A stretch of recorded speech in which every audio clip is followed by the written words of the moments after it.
já me sinto muito à vontade, e ainda mais tendo a honra de ter sido precedida ontem pela excelente palestra do Jorge, em que ele falou desse mercado maravilhoso que está aí para nós profissionais da área de cibersegurança. E a minha parte, digamos assim, preferida, né, dentro desse grande campo que é a segurança da informação é a criptografia. Que está oferecendo aí também várias oportunidades, tem até vaga aberta lá na equipe, e essa semana, por coincidência, está acontecendo aí o Simpósio Brasileiro de Segurança da Informação. Então a gente está casado aí com um evento em que é possível as pessoas participarem e colaborarem com vários pesquisadores, e é um evento bastante focado em criptografia, tanto que tem a trilha de segurança da informação e a trilha de criptografia especificamente para isso. Bem, quando a gente pensa em criptografia, vocês podem colocar aí no chat o que vem à mente de vocês. É um tema muito utilizado hoje em dia, principalmente pensando mais na parte de cripto para criptomoedas, que a gente vai falar daqui a pouco. Mas cripto vem do grego. É uma palavra, o prefixo está mais significado com está escondido, que está oculto no criptos, e o final é a grafia, a escrita. Então a gente pode dizer que é a escrita daquilo que a gente não quer que os outros saibam. Essa é uma grande diferença entre a criptografia no sentido de estudo da linguística, de outros, entre diferentes idiomas, porque no português a pessoa pode aprender e aí começar a compreender o que os outros estão falando, né? Qualquer um pode tentar ir aprender novos idiomas e com isso entender o que antes não conseguia. Mas a criptografia é feita de um modo que mesmo a pessoa sabendo qual é o idioma em que está a mensagem, ela não vai conseguir entender qual é o seu significado se não for o objetivo que ela saiba.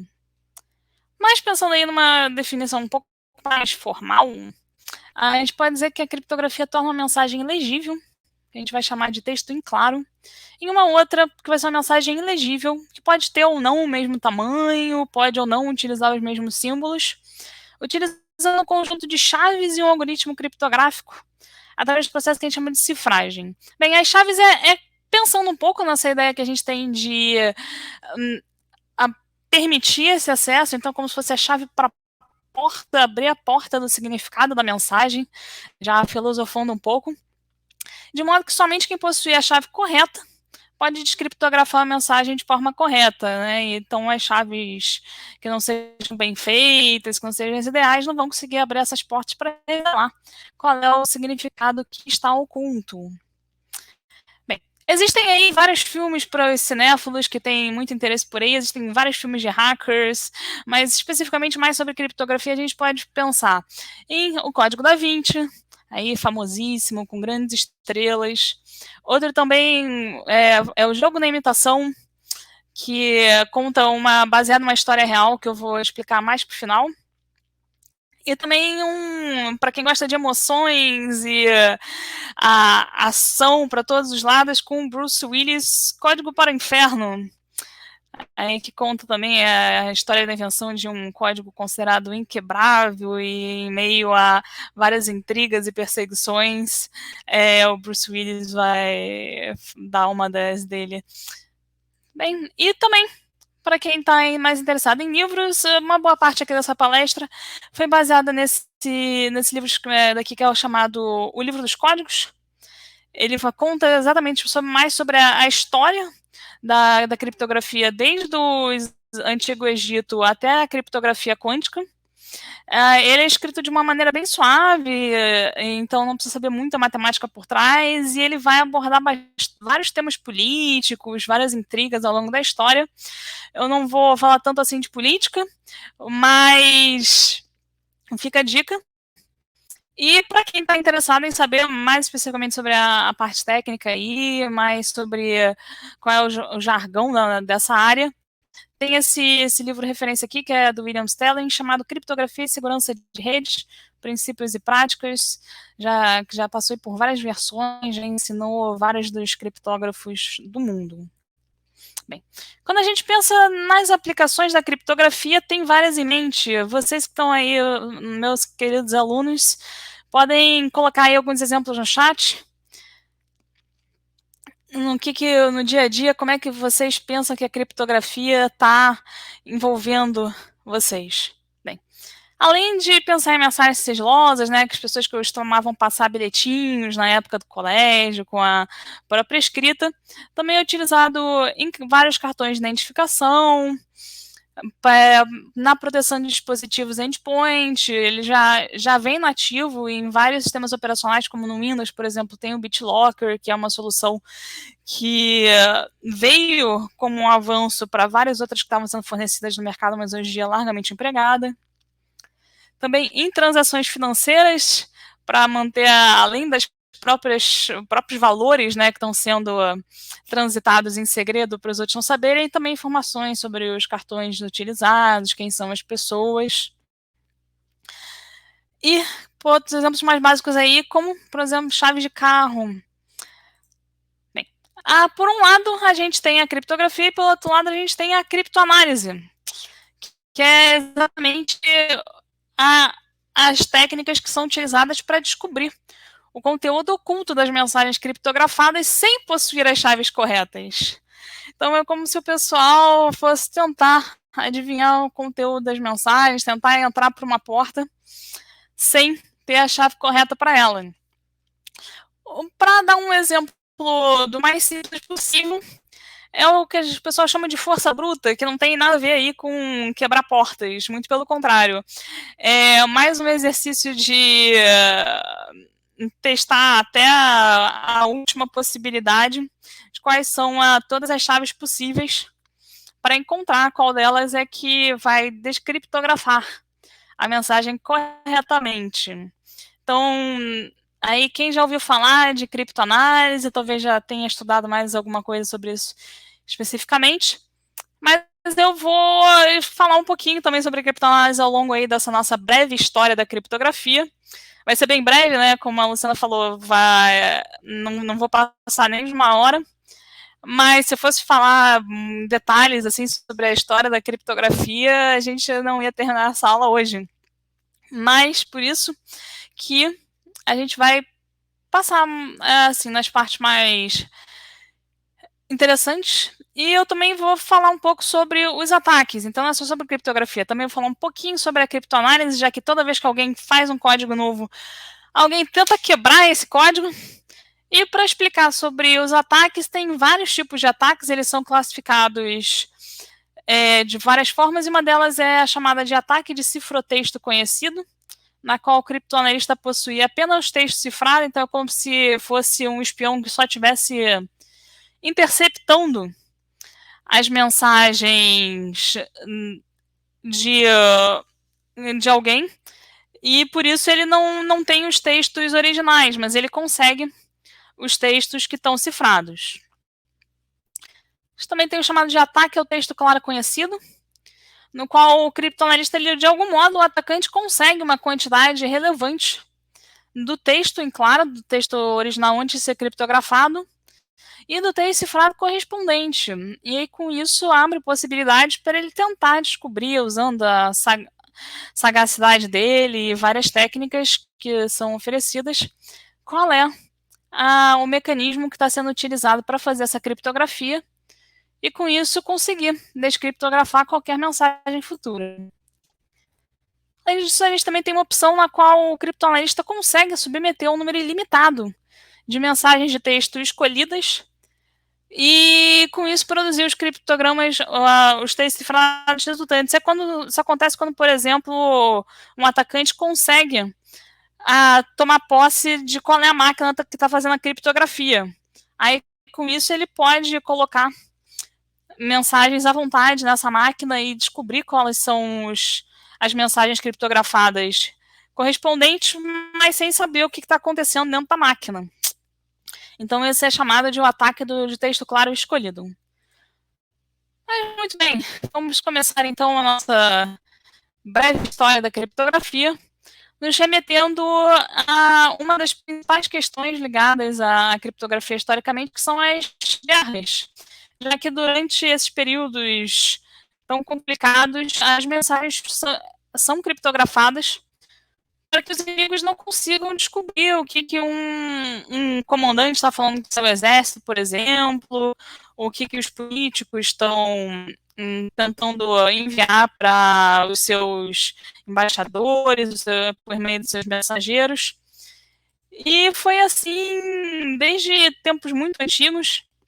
A gente já conhecia, de um modo geral, códigos desde tempos anteriores a Roma mesmo, já haviam alguns traços no Egito, no Oriente Médio, mas ainda não eram a criptografia nos moldes que a gente trata hoje em dia, e muitos deles a gente não pode nem ter certeza de que realmente tinham o objetivo de ocultar a informação. A gente não tem como ter essa certeza toda lidando com mensagens muito antigas. Mas foi essa ameaça de interceptação inimiga das mensagens que motivou o desenvolvimento de vários códigos e cifras ao longo da história.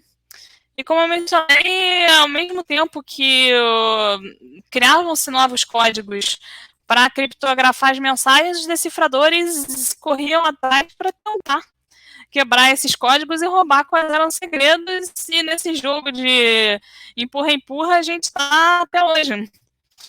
Então, essa é uma ciência que só se desenvolve cada vez mais e vem acompanhando aí a humanidade. E outra questão, como eu mencionei, a criptografia não é tratada exatamente pela questão da linguística, mas a barreira do idioma também é importante. Antigamente, quando se estudava, quando os decifradores tentavam quebrar os códigos, era importante que eles conhecessem qual é o idioma, para poder ter maiores chances de conseguir descobrir qual é a mensagem. Essa daqui, que alguém sabe quem é essa famosa? Podem tentar colocar no chat, pessoal. Bem, quem pensou na Pedra da Roseta está 100% certo. Importantíssimo aí para a história da humanidade, né? Há muito e muito tempo, quem fez essa tradução aqui do grego para o que era considerado aí também a língua egípcia, não imaginava que ia ajudar a resolver o que está por trás de todos aqueles belos hierógrafos que a gente vê por aí, imagens por aí. E foi essa habilidade para descobrir o significado de textos arqueológicos que está intimamente relacionada com a arte de decifrar códigos. Eu tenho muito interesse por idioma, é uma das questões que eu gosto muito, que me levou à criptografia, além do meu interesse em matemática também. E essa minha vontade de aprender novos e novos idiomas e descobrir o que está oculto por trás deles é o que vem motivando aí a minha pesquisa. Bem, chegando então agora ao nosso ponto de, digamos assim, partida para o que seria a criptografia mais no dia de hoje, a gente vai começar com o Império Greco-Romano. E na Grécia já tinha uma ferramenta aqui que eles chamavam de o Signtail, mais ou menos, na qual a mensagem era escrita nesse papel e enrolado numa tábua. E por meio desse mecanismo a mensagem ficava, digamos assim, embaralhada, e por isso o receptor precisava desembaralhar essa mensagem. Mas não se tem certeza absoluta de que isso era utilizado para criptografia, ou se era utilizado para autenticação, ou talvez por algum outro motivo que não sabemos até hoje. Mas uma outra técnica muito análoga à criptografia, que se chama esteganografia, já era utilizada na Grécia Antiga, mas ela está relacionada a esconder a mensagem em si, não necessariamente o seu conteúdo, mas a própria mensagem. Então, colocava-se alguma coisa cobrindo a mensagem nas tábuas, como um pano, por exemplo, para ocultar a própria mensagem, e até pessoas eram utilizadas muitas vezes, escreviam, faziam uma tatuagem na cabeça dos mensageiros e depois deixava-se o cabelo deles crescer. Então, a mensagem estava lá escondida na cabeça deles, mas o seu significado em si não estava oculto, porque qualquer um que conseguisse ver essa tatuagem na cabeça deles e soubesse ler o grego antigo, conseguia entender qual era o significado dessa mensagem. Mas a gente pensando mais no sentido das chaves em si, como eu mencionei, a gente chama de chaves criptográficas, é como se fosse a chave das casas. Ela vai significar a propriedade. Então, quem tem a chave é considerado um receptor autêntico. Isso é uma forma de controle de acesso, já que só quem tem a chave vai conseguir revelar qual é esse segredo oculto. Uma forma de autenticar a identidade das pessoas também, já que, de certa forma, quem tem essa chave é considerado o legítimo destinatário dela, e é uma forma de também a pessoa não poder dizer que não foi ela que revelou essa mensagem, já que, poxa, só ela tinha essa mensagem. É como se eu encontrasse uma porta aberta e fosse perguntar para a única pessoa que tem a chave se não foi ela que abriu. Ela não vai ter como recusar, negar isso. Mas, finalmente, vamos mencionar o nome dele, o tão famoso general, imperador, cônsul romano. Acredito que todos vocês se lembrem das aulas de história dessa figura tão simbólica para as pessoas até hoje, né? Quando a gente passa aí pelo mês de julho, a gente acaba às vezes se lembrando dele, já que a gente segue calendário romano. E aí, chat, vocês podem escrever aí, meus queridos alunos, no chat, se vocês lembram de várias contribuições da civilização romana para nós até hoje em dia, e além do calendário romano, várias outras têm chegado até os nossos tempos. E, inclusive, o que a gente pode considerar aí já uma questão que avançou na história da criptografia é a cifra de César. Vocês podem perguntar qual é a diferença entre uma cifra e um código. É que a cifra ela busca substituir as letras das palavras ao invés de substituir todas as palavras em si. Então, quando eu tenho um código, por exemplo, digamos que eu esqueci a minha chave e preciso passar um código secreto para conseguir passar pela porta. Aí eu posso dizer aquelas famosas frases, né, como diziam Abra de César, por exemplo, isso é um código combinado entre as pessoas, mas uma cifra ela funciona de um método mais robótico, digamos assim, ela vai substituindo letras, ao invés de palavras inteiras. Então, o César tinha essa cifra para ocultar o significado das mensagens que ele estava enviando para as suas tropas, por os seus embaixadores, seus outros políticos, seus cônsuls. E ela funcionava. Já ao invés de escrever uma pedra, né, eles já utilizavam aí a escrita para o que seria considerado os pergaminhos, né? Só que eles abriam aqui, eles, ao contrário de hoje em dia do papel que a gente dobra, né, eles enrolavam. Mas o César tinha esse texto em claro e ele utilizava essa cifra para transformar o conteúdo da mensagem no texto cifrado.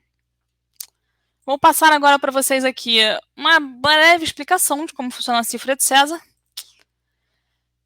Ela é feita a partir de um deslocamento de algumas letras do alfabeto. Então, no caso, ele usava o latim, mas como o nosso alfabeto é derivado do latim, eu vou utilizar o nosso mesmo, aqui com 26 letras. E se a gente trocar a posição do alfabeto, então, ao invés de ser aqui o que seria o alfa, né, e depois o beta, que agora é o A e o B, não, eu vou passar o A para o final, e o B vai ser a primeira letra. Eu posso fazer isso várias vezes, e aí depois aqui o B vai ser a última letra do alfabeto, depois do A, e eu vou começar a partir do C. Então, esse deslocamento das posições das letras é que vai ser considerado a nossa chave. A gente pode fazer isso várias e várias vezes, até que, finalmente, a sequência vai ficar igual. Quando eu passar o Z para o final de novo, é que vai voltar a ordem natural do alfabeto. Então, pergunto para vocês, para meus caros alunos no chat, quantas chaves possíveis existem pensando aqui nessa possibilidade, nessa, digamos, reorganização? Podem pensar. Bem, quem pensou em 25 possibilidades está certo. São 25 possibilidades-chave e essa é o número de tentativas. Se um atacante tentando decifrar o código, né, o que nós chamamos de um criptoanalista, fosse tentar pelo método da força bruta que eu expliquei, ele teria que tentar 25 possibilidades e aí comparar qual delas é que faria um texto que pudesse ser compreendido. Então, dentre todo esse número de possibilidades, o César usava especificamente o número 3 para esse deslocamento, e era assim que foi utilizado durante várias mensagens dele, essa criptografia. Bem, aqui então a gente tem para fazer um exemplo, a gente vai utilizar como referência texto em claro. Para referência texto em claro, a gente vai usar a organização do alfabeto de A até a Z. E para o texto cifrado, a gente vai utilizar outra organização, outro deslocamento que eu vou colocar aqui embaixo. Mas só para a gente ter aqui a referência do texto em claro e do texto cifrado. E eu vou escolher uma palavra que, como vocês podem imaginar, é IBSEC.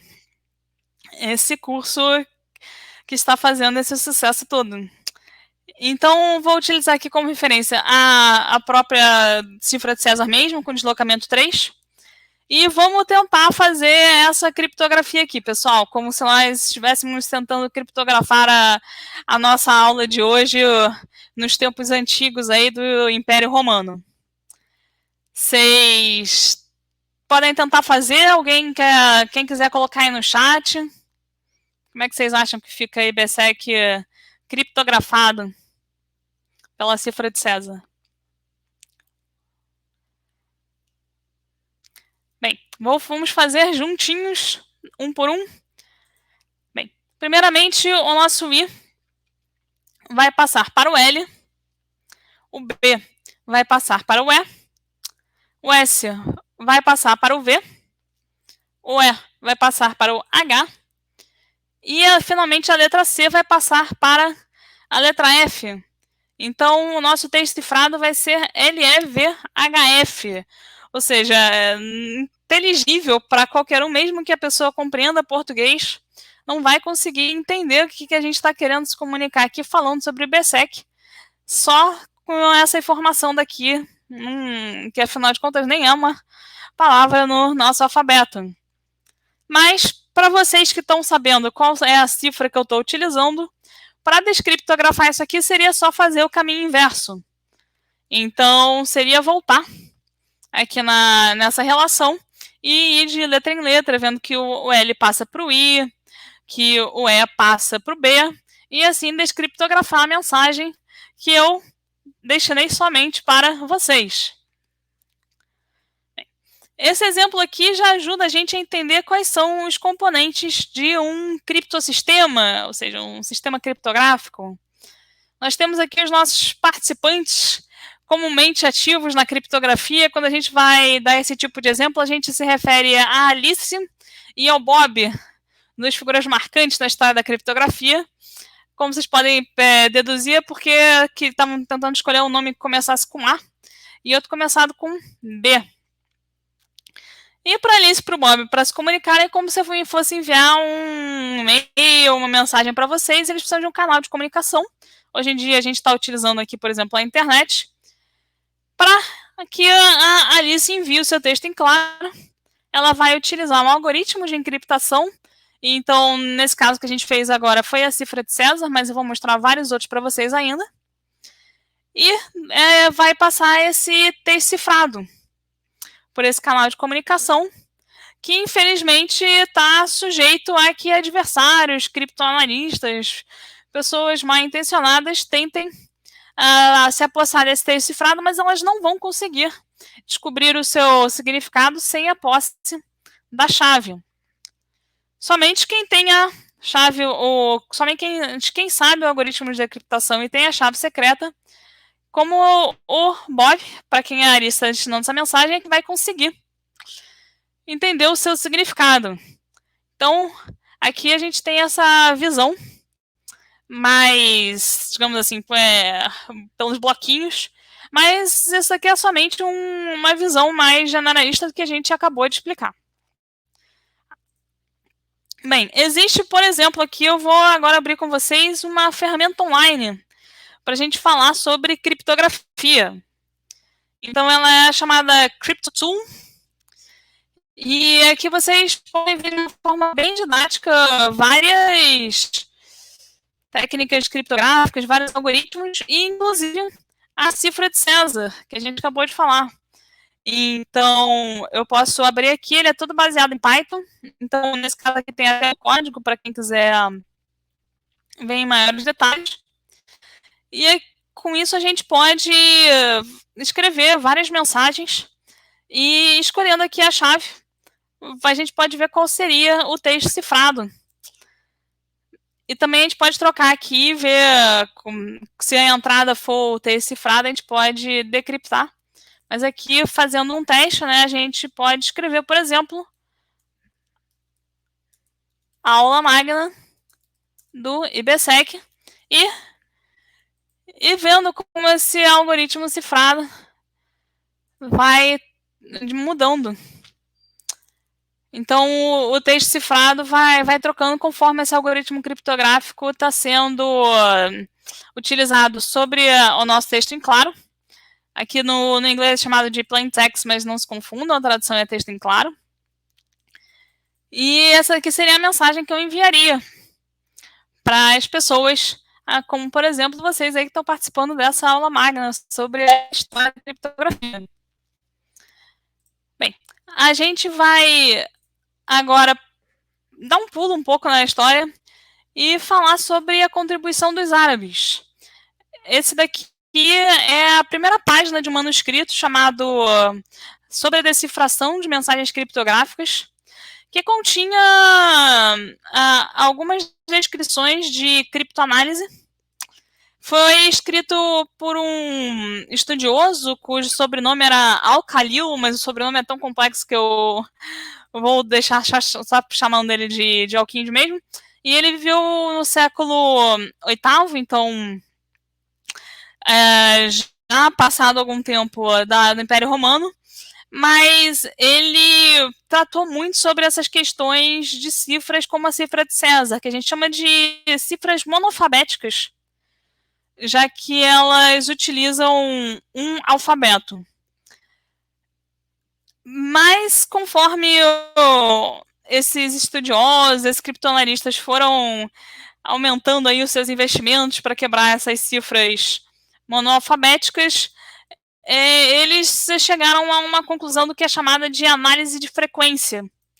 Então, é uma das questões descritas aqui nesse manuscrito, na qual eles analisam a frequência das letras por cada idioma. Então, aqui no português, a gente tem muitas aparições da letra A, por exemplo, da nossa letra S. Aí, só por curiosidade, quem estiver olhando para o teclado, o nosso teclado é organizado exatamente pensando nessa frequência das letras do alfabeto, mas no caso do idioma inglês. E com isso eles iam testando e vendo quais eram as letras que mais apareciam nas mensagens, para tentar correlacionar com as letras mais frequentes do alfabeto.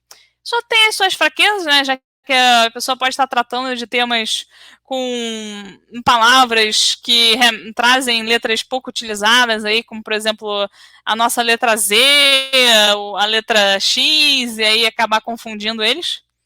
Mas isso funcionou durante muito tempo, até que começou a se utilizar cifras mais fortes, que não utilizavam só um alfabeto, mas muitos alfabetos. E assim eles iam repetindo várias e várias vezes essas técnicas de trocar as letras entre si, a gente viu na cifra de César, e deixavam os criptoanalistas de cabelo em pé para tentar resolver isso com análise de frequência. Esse daqui é um dos considerados o pai da criptologia ocidental. Ele era chamado de Leon Battista Alberti. E ele foi, digamos assim, o primeiro a explicitamente falar sobre a cifra polialfabética por volta de 1467. Então, isso foi uma das revoluções na história da criptografia, que já era utilizada largamente nas cortes europeias, pensando aí na Europa antiga, em que a comunicação era feita por meio de mensageiros ao longo de todos aqueles países, cidades, estados, que foram herança do Império Romano. E ele foi utilizado dentro dessa pesquisa de cifras polialfabéticas, essa tabela daqui, que está relacionada com outro famoso criptólogo da história, que é o Vigenère. Essa daqui, ela utiliza, como vocês podem ver, 26 organizações do alfabeto. Então, ele liga 26 letras com 26 possíveis deslocamentos. Aí fica esse efeito bonito aqui, né, de uma das diagonais com as letras repetidas. E para a gente utilizar essa tabela, isso dá um jeito relativamente simples da gente ocultar as mensagens. Então, se eu fosse criptografar a IBSEC por essa, ia ser muito mais complicado do que pelo exemplo que a gente fez da cifra de César. Eu ia precisar escolher uma chave e aí fazendo a correlação das letras da mensagem com o texto cifrado. Se a chave fosse IBSEC, por exemplo, eu ia ter que ir ligando cada uma das letras da mensagem aqui. Então, se eu fosse fazer aula magna, por exemplo, eu ia precisar correlacionar cada uma dessas letras de aula magna com a chave e ir procurando aqui nessa tabelinha para fazer o meu texto cifrado. Então, não fica tão simples quanto a cifra de César, mas, por outro lado, também dificulta muito mais o caminho inverso para descriptografar as mensagens. Existe digamos assim, esse disco, né, que era utilizado também para fazer essas cifras polialfabéticas, mas vamos voltar agora para a nossa CryptoTool, que também oferece a opção de a gente utilizar, além de substituições monoalfabéticas, substituições polialfabéticas como a de Vigenère. Então, se eu fosse utilizar aqui como texto em claro a nossa aula magna no IBSEC, eu ia precisar entrar com a nossa chave, aqui no caso IBSEC, e então eu ia ter um resultado que é, digamos assim, considerado muito mais difícil de ser quebrado do que aquelas cifras monoalfabéticas que nem a gente tinha visto na opção de César. Aqui a gente tem a nossa organização dos alfabetos, mas isso é até customizável. Então eu posso aqui nessa ferramenta fazer algumas trocas. E fica aí a dica para quem tiver interesse, né? Existem até alguns métodos de complicar isso ainda mais, então utilizar, por exemplo, a opção de também cifrar quais são os espaços, ou agrupar caracteres, e assim tornar ainda mais difícil a descriptografia.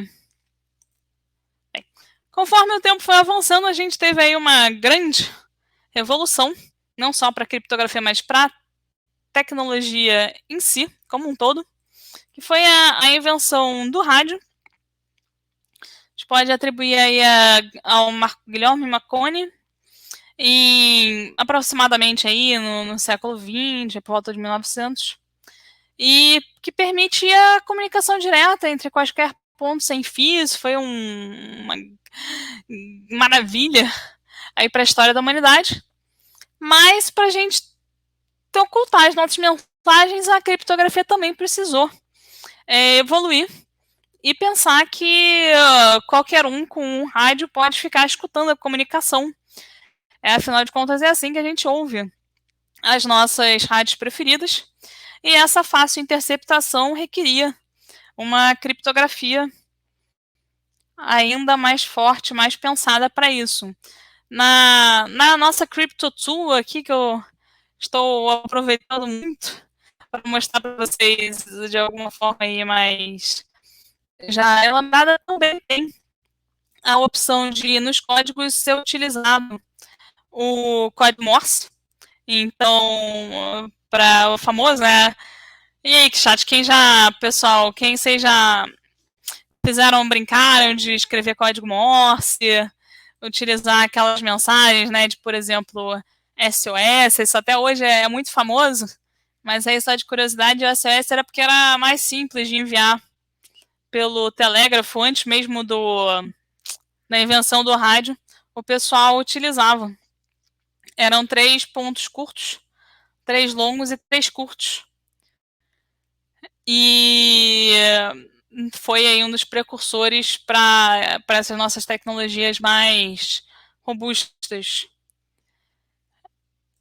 Mas aí, pensando então nas nossas emoções históricas, já chegou, alguns anos depois, esse momento triste da história da humanidade, que foi a Primeira Guerra Mundial. E buscava-se descriptografar as mensagens que eram enviadas por telegramas. E aqui a gente tem uma mensagem de telegrama que foi utilizada durante a guerra, e o pessoal tentava descobrir o que significava esses números daqui, fazendo comparações, tentando descobrir. Esse foi um episódio que ficou muito famoso. Foi o que é conhecido como a Sala 40 do Almirantado, na qual conseguiu-se quebrar os códigos navais do exército alemão. E isso foi notável para descriptografar as mensagens que estavam relacionadas com várias batalhas, como, por exemplo, a de Dogger Bank, na qual o Império Britânico conseguiu interceptar as comunicações e quebrar o seu significado. E também uma contribuição muito importante foi o chamado telegrama Zimmermann, que é esse aqui, na qual conseguiu-se descriptografar o que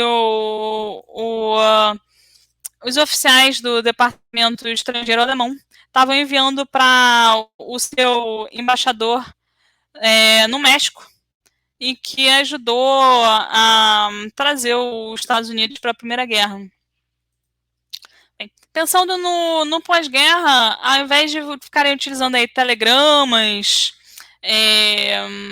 utilizando papel, começou-se a utilizar máquinas já com rotores muito mais bem boladas para fazer a mecanização da criptografia. E possivelmente a mais famosa delas aí, para quem talvez já tenha ouvido isso, ou visto aquele filme que eu mencionei no começo, né, O Jogo da Imitação, é que é baseado nessa história real aí da utilização dessa máquina. Meus caros alunos aí, quem já ouviu falar dessa máquina, quem já viu o filme, coloquem aí no chat. Mas para quem não viu, não se preocupem que eu vou explicar. Então, ela foi inventada por Arthur Scabius. Ela é como se fosse aquele disco cifrado do Albert que eu tinha falado, mas ela complica muito mais a história toda. Como vocês podem ver, tem fios ligando aqui para... como se fosse aqueles fios que as telefonistas usavam, né, para conectar as pessoas que ligavam antigamente, então para fecharem a conexão. E além disso, tinham 3 rotores para fazer essa cifra polialfabética que eu mencionei. Então, eram 3 alfabetos em quais as letras estavam aqui nesses rotores, e esses rotores também podiam ser trocados de lugar. Então, além de trocar as 26 possibilidades da ordem das letras, esses rotores ainda podiam ser trocados. Aqui as pessoas escreviam a mensagem e ainda tinha essa conexão aqui embaixo, em pares, para complicar. Isso tornava aí a combinação, vamos fazer uma conta, de 26, 26, 26, vezes 26. Aqui eles podia se trocar, né? Podia ser o primeiro, o segundo, o terceiro, ou o primeiro, terceiro, o segundo, primeiro, terceiro, aí lá mais 6 possibilidades. E trocando aqui 6 pares de letras de lugar, isso resultava em mais de 10 a 16, pessoal. Era muita combinação, era muito complicado, mas os britânicos continuavam a monitorar as comunicações alemãs após a Primeira Guerra Mundial, só que a partir de 1926, com a Enigma entrando em ação, eles começaram a ficar confusos. Daí que veio essa história toda do famoso Alan Turing, que criou essa, digamos assim, o que é conhecido aí como os primórdios do computador, aí, uma contribuição muito importante para a história da computação em si, para testar várias e várias possibilidades da Enigma de um modo mecanizado e muito eficiente. Aqui está uma imagem da própria Enigma, aqui em maior detalhes o teclado que eu tinha mencionado. E aí, então, num campo perto de Londres, ele foi recrutado junto a vários outros especialistas, desde matemáticos até jogadores de xadrez e linguistas, para conseguir quebrar toda a criptografia por trás dessa invenção. Bem, então, pensando aqui no modo mais de taxonomia, a gente tem a criptologia em si.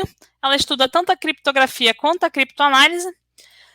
Mas agora a gente vai chegar no momento da história em que a gente vai entrar numa nova forma de criptografia que é diferente da que a gente entendia como a criptografia simétrica, que era a que tinha até então. É a chamada criptografia assimétrica. E uma combinação entre essas duas, que é a híbrida. Vocês podem pensar em simetria, né, em assimétrico, aquilo que tem os seus lados parecidos ou diferentes. Mas para explicar a criptografia, é bom a gente entender essa diferença entre utilizar a mesma chave para criptografar e para descriptografar, que é então a chamada criptografia assimétrica, porque essas chaves são iguais, para a criptografia assimétrica, na qual não vai ser a mesma chave que a gente vai utilizar nessas duas operações, vão ser chaves diferentes. Essa foi uma grande revolução aí, que veio com a publicação de um artigo chamado New Directions in Cryptography, então as novas direções da criptografia, do Diffie-Hellman, aí no final do século XX. E para entender melhor, é importante a gente entender o conceito de chave pública, que são as chaves destinadas a todas as pessoas, já que é como se fossem umas páginas amarelas. Qualquer um pode ter acesso a essas chaves, mas isso não vai impedir que haja uma criptografia, que haja uma forma de ocultar informação para só aquelas pessoas autorizadas. Essas chaves públicas é que vão ser utilizadas para criptografar a mensagem. A diferença é que, para descriptografar a mensagem, os destinatários, como aqui chamando de novo os nossos queridos Alice e Bob, vai ser utilizada uma chave diferente, que é a chave privada. Aí, mas Cris, como é que isso é possível? Pela maravilha da matemática. Então, existem várias funções matemáticas que podem ser utilizadas. Talvez a mais famosa delas seja o algoritmo do Reverse Shamir-Oddelman, o famoso RSA, que se baseia na fatoração de números primos. Então, a gente vai ter um número que vai ser o resultado da multiplicação de alguns números primos, e essa que vai ser a diferente representação. Esse produto deles vai ser a chave pública, enquanto os fatores, os números primos, vão ser as chaves privadas. Eu não vou entrar em grandes detalhes por trás, como eu mencionei, mas isso foi uma grande revolução já que agora as chaves públicas podem ser transmitidas por qualquer canal, como eu falei, podem ser até colocadas nas páginas amarelas sem prejudicar todo o segredo, e por isso não precisa mais se preocupar em transmitir as chaves por um canal seguro. Não precisa mais fazer o que a gente chama da troca das chaves simétricas, e isso transforma a criptografia em algo com uma segurança mais robusta, já que não diminui essa preocupação em armazenar as chaves dentro de um grupo específico. Bem, mas isso também, por outro lado, permitiu o que a gente chama das assinaturas digitais. Então, o que a gente usa hoje em dia aí para autenticar os nossos documentos online é um processo que para verificar a identidade digital de pessoas, sistemas, no momento da requisição de acesso, que foi possível graças à criptografia assimétrica, já que essa chave privada que está relacionada com determinadas pessoas ou sistemas também é uma forma de garantir a identidade delas, e é com essa chave privada que é possível fazer essas assinaturas, de modo a deixar a nossa marca, né, como se fossem, por exemplo, as assinaturas em papel, só que de uma forma digital.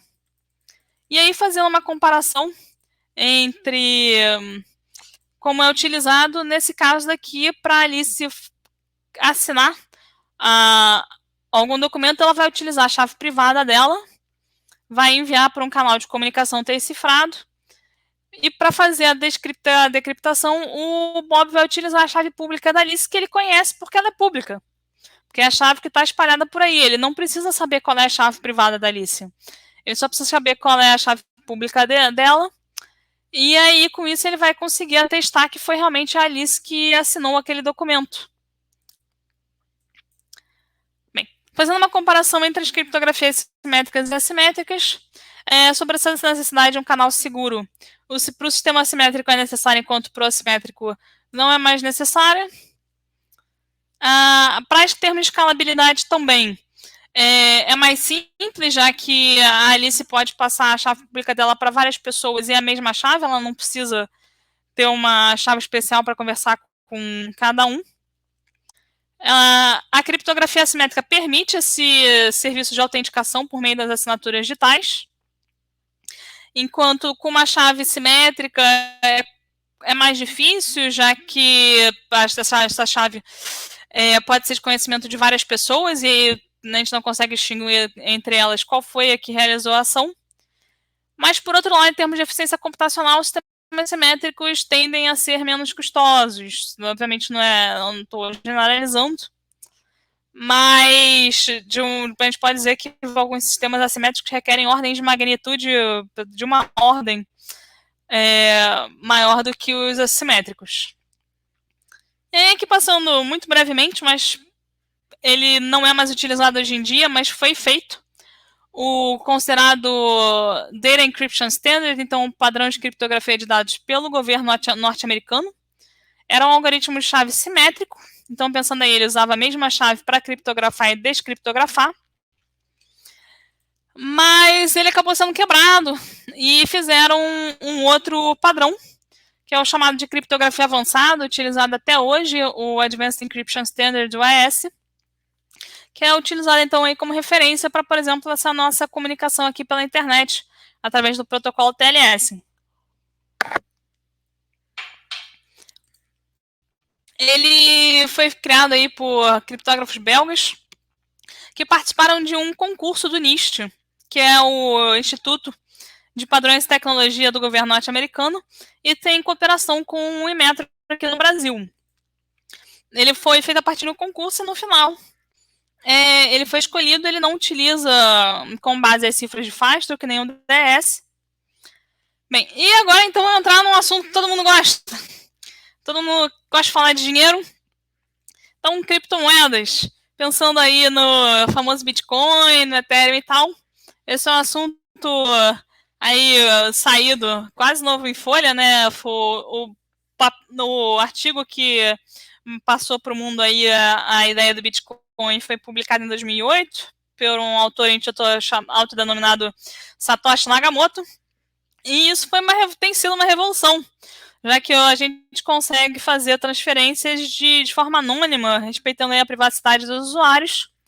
E agora fica cada vez mais difícil de rastrear por onde está sendo transferido esse dinheiro, graças aí à criptografia por trás. São utilizados vários algoritmos de criptografia por trás das transições aí que acontecem na blockchain aí relacionada com as criptomoedas. E isso está gerando cada vez mais pesquisas, né, tanto de blockchain quanto de criptografia, e a gente chama essas de criptomoedas devido aí a essa grande contribuição da criptografia. Outro assunto também aí, saído do forno, é a criptografia pós-quântica. Ela ainda está dependendo dos avanços relacionados ao computador quântico. Então, ela está sendo pensada aí como a criptografia pós a disseminação do computador quântico. Mas é muito interessante, já que desde 1994 já tinha sido inventado um algoritmo que é chamado de algoritmo de Shor, que podia ser utilizado para criptoanálise de muitos dos sistemas criptográficos em uso hoje em dia. E o computador quântico é muito bom para quebrar vários das técnicas de criptografia hoje em dia, já que ele é bom para encontrar um resultado único dentre várias possibilidades por meio dessa computação simultânea de várias entradas. Mas ainda está sendo desenvolvido um concurso, também realizado pelo NIST, que foi quem promulgou o AES-10 que eu mencionei, para decidir qual vai ser o padrão de criptografia pós-quântica. Então, para quem tiver mais interesse aí, tem um vídeo aqui que é em cartoons, é um videozinho animado para explicar mais sobre criptografia pós-quântica. E eu também posso falar um pouco mais aqui sobre esse concurso. As últimas notícias são de julho desse ano, tem ainda alguns algoritmos no páreo, nessa competição que já tem durado 6 anos. E vários deles são baseados aí numa matemática bastante complexa, que são chamados de reticulados. Para quem tiver mais interesse aí, fica também esse link sobre esse programa aí para produzir qual vai ser a referência, o algoritmo resistente à criptoanálise utilizando computadores quânticos.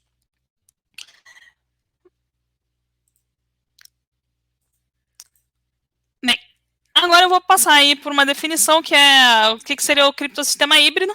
Como mencionei, ele junta tanto a criptografia simétrica quanto a assimétrica. E ele é utilizado, por exemplo, aí no Transport Layer Protocol, o TLS que a gente está usando aqui para fazer essa comunicação pela internet.